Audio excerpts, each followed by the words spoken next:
दोस्तों आज हम लोग बात करेंगे ह्यूमन कैपिटल फॉर्मेशन में।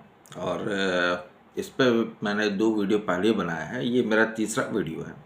और मैं कोशिश करूँगा कि इस चैप्टर को इलेबोरेट वे में और बहुत ही इजी वे में मैं आपको बता सकूँ, समझा सकूँ, जिससे आप इस चैप्टर को अच्छे से समझ सकें और अच्छे मार्क्स गेन कर सकें एग्ज़ाम में।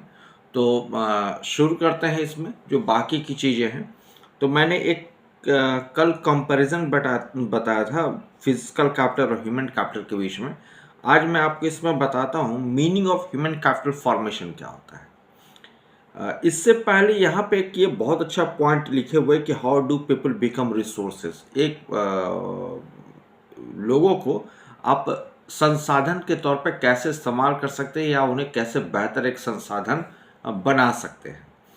मैंने इस चैप्टर के लिए संदीप गर्ग की बुक उठाई है, पिक की है। और ये चूँकि बुक जर्नलिस्ट सबके पास अवेलेबल होता है, तो मैंने इस बुक को रेफरेंस के तौर पे इस्तेमाल कर रहा हूँ। हालांकि आप किसी दूसरे बुक को भी यूज़ कर सकते हैं, जो भी आपको ठीक लगे। तो आइए शुरू करते हैं। तो यहाँ पे सबसे एक खास बात जो ये कहता है, ये बड़ा इंपॉर्टेंट पॉइंट है, मार्केबल पॉइंट है। इसको अगर आप चाहें तो अंडरलाइन कर लीजिए, क्योंकि कभी भी अगर आपसे इंटरव्यू में या कहीं पे भी अगर आपसे पूछा जाए कि पीपल जो है वो रिसोर्स कैसे बनते हैं, तो उसका आप आंसर बहुत ही आसान भाषा में दे सकते हैं कि people become resources by using their skill, knowledge, productivity and abilities. 4 बातों का अगर आप ध्यान रखते हैं कि आप एक लोगों को रिसोर्स के तौर पे तब आप इस्तेमाल कर पाते हैं जब आप उनकी स्किल का, नॉलेज का, प्रोडक्टिविटी का और एबिलिटीज़ का बेहतर इस्तेमाल कर रहे हैं। तो मान के चलिए कि आप ह्यूमन बीइंग को बेहतर यूटिलाइज कर रहे हैं, ऑप्टिमम यूटिलाइज कर रहे हैं फॉर द इकोनॉमिक पर्पस। इसके आगे जो खास बात ये कहता है कि when human resources are further developed by becoming more educated and healthy, we call this human capital formation. देखिए, पहली बात जो ये वो कहता है कि people become resource by using their skill. अगर किसी इंसान के पास स्किल है, प्रोडक्टिविटी है, एबिलिटी है, नॉलेज है, तो वो रिसोर्स है। लेकिन अगर इसको हम और बेहतर डेवलप करना चाहते हैं तो आप उनको और ज़्यादा एजुकेट कर दीजिए, उनको और ज़्यादा हेल्दी रखिए, तो इससे उनका जो कैपेसिटी है वो कई गुना बढ़ जाता है, उनके काम करने के तौर तरीके कई गुना बढ़ जाते हैं। तो ये अपने आप में बहुत ही खास पॉइंट यहाँ पे देता है। अब इसके बाद जो आगे बात होती है यहाँ पे, वो होती है कि meaning of human capital formation. जो पहले मैंने कल डिस्कस किया था मीनिंग में, आप चाहें तो उसी को यहाँ पे फिर से लिख सकते हैं। अलग से इसको बताने का कोई मतलब नहीं बनता है, तो आप इसको स्किप कर सकते हैं, क्योंकि इसके बारे में पहले डिस्कशन मैंने कर दिया है। आपके स्टार्टिंग चैप्टर में ये चीज़ें दी गई हैं। Sources of human capital formation की अगर हम बात करें तो यहाँ पे कहता है कि there are a number of ways by which human capital can be increased.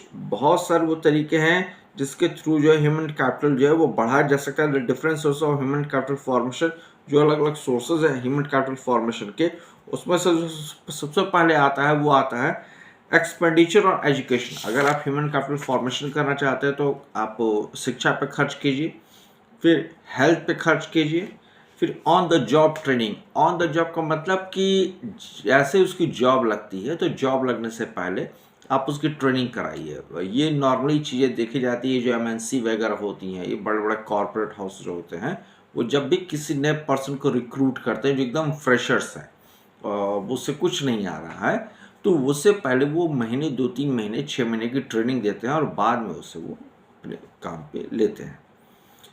Expenditure on migration और एक्सपेंडिचर ऑन इंफॉर्मेशन, ये 2 लास्ट जो पॉइंट है, 4 और 5, इसके बारे में थोड़ा सा एक्सप्लेन कर दूँ। एक्सपेंडिचर ऑन हेल्थ, ये अगर आप पढ़ेंगे तो आप बहुत ईजी है, आप समझ जाएंगे। बचपन से हम लोग बात करते आ रहे हैं कि आप उन्हें हेल्दी रखने के लिए अच्छे फूड्स वगैरह दीजिए। अच्छे अगर वो खाने वगैरह लेते हैं, वो खाना वगैरह अच्छा खाते हैं, तो न्यूट्रिशन वाला फूड लेते हैं, तो उनका हेल्थ मेंटेन होता है। बहुत नॉर्मल चीज़ें हैं, तो इसके बारे में ज़्यादा डिस्कस नहीं करूँगा। हाँ, मैं आपको एक्सपेंडिचर ऑन माइग्रेशन और एक्सपेंडिचर ऑन इंफॉर्मेशन के बारे में थोड़ा बता दूँ। यहाँ जो बात हो रही है कि एक पर्सन जो अपने स्टेट को, अपने घर को छोड़ के दूसरी जगह जाता है काम करने के लिए, उसे कई तरह की कठिनाइयों का सामना करना पड़ता है। जैसे नॉर्मली देखा जाता है कि बिहार से लोग माइग्रेट करते हैं भारत के अलग अलग राज्यों में।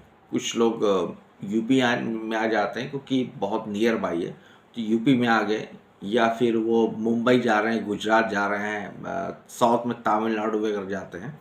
तो आप एक चीज़ नोटिस करें कि ये लोग जो वहाँ पे जा रहे हैं वहाँ पे काम करने के लिए, इसके बाद इनकी जो प्रॉब्लम होती है कि वो कहाँ रहेंगे, किस जगह स्टे करेंगे, क्या खाएंगे, तो ये सारे जो खर्चे हैं उन्हें काफ़ी भारी पड़ते हैं। इसी के बारे में कहता है कि unemployed people from rural areas migrate to urban area in search of job. Technically qualified person migrate to other countries because of higher salary. जो टेक्निकली क्वालिफाइड है वो एक देश को छोड़ के दूसरे देश में चला जाएगा, लेकिन जो लेबर क्लास है वो बहुत कम ही ऐसे चांस होते हैं कि वो बहुत वेस्टर्न किसी कंट्री में जाए। वो हार्डली अगर जाएगा तो खाड़ी देश तक जा पाता है, दुबई वगैरह जा पाता है, उससे आगे वो नहीं जा पाता है। Migration in both this cases involve following cost. अब जब वो माइग्रेट करता है तो उसको काफ़ी ज़्यादा कॉस्ट पे करना पड़ता है। ट्रांसपोर्टेशन का कॉस्ट हो गया, हायर कॉस्ट ऑफ लिविंग हो गया, ये भी उसके एक बहुत इंपॉर्टेंट बात होती है। इसके साथ साथ जो उसको मेंटल स्ट्रेस वगैरह होता है, उसकी जो क्वालिटी ऑफ लाइफ होती है वो भी कहीं ना कहीं फंसती है। Expenditure on migration is a source of human capital formation as enhanced earning in the migrant place are more than the increase in cost due to migration. अब कहता है कि अगर कोई उनके इस माइग्रेशन का खर्चा उठा ले तो यकीन मानिए कि उनसे वो फिर बहुत ज़्यादा प्रोडक्टिव वर्क करा सकता है। बड़ी बड़ी कंपनियां करती भी हैं कि वो कहती हैं कि भाई आप हमारे यहाँ बस एक बार आ जाओ, उसके बाद फूडिंग लॉजिंग हम आपको दे रहे हैं, ट्रेनिंग हम आपको दे रहे हैं, आपको किसी भी तरीके की कोई प्रॉब्लम नहीं होगी, आपके बच्चों को पढ़ने के लिए स्कूल हम आपको प्रोवाइड करेंगे, मेडिकल फैसिलिटी हम आपको प्रोवाइड कराएंगे। तो वो इतना ज़्यादा सेफ फील कराते हैं। बड़ी बड़ी कंपनियां जैसे L&T कंपनी हो गई, अडानी हो गई, ये बड़ी बड़ी जो कंपनियां इतना सेफ फील कराती हैं कि वहाँ पे मजदूर वगैरह जाते हैं तो उन्हें किसी तरीके की कोई दिक्कत नहीं होती है। और यही कारण है कि इनके पास कभी भी वर्कर्स की प्रॉब्लम नहीं आती है, किसी भी तरीके के इनके पास लेबर फोर्स की शॉर्टेज नहीं होता है, और इनका जो भी काम है अप टू द मार्क होता है और बहुत बेहतर तरीके से होता है और on the given time period में ये करवा पाते हैं। तो ये बहुत बड़ी बात होती है, ये एक्सपेंडिचर माइग्रेशन, और ये ह्यूमन कैपिटल फॉर्मेशन का एक हिस्सा है।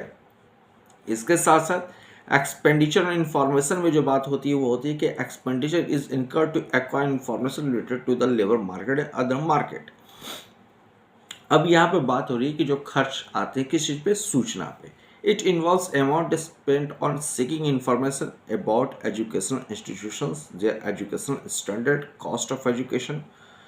People want to know the level of salary associated with various type of jobs, whether education should provide the right type of employable skill and at what cost. Information is necessary to make decisions regarding investment in human capital as well as for efficient utilization of acquired human capital stock.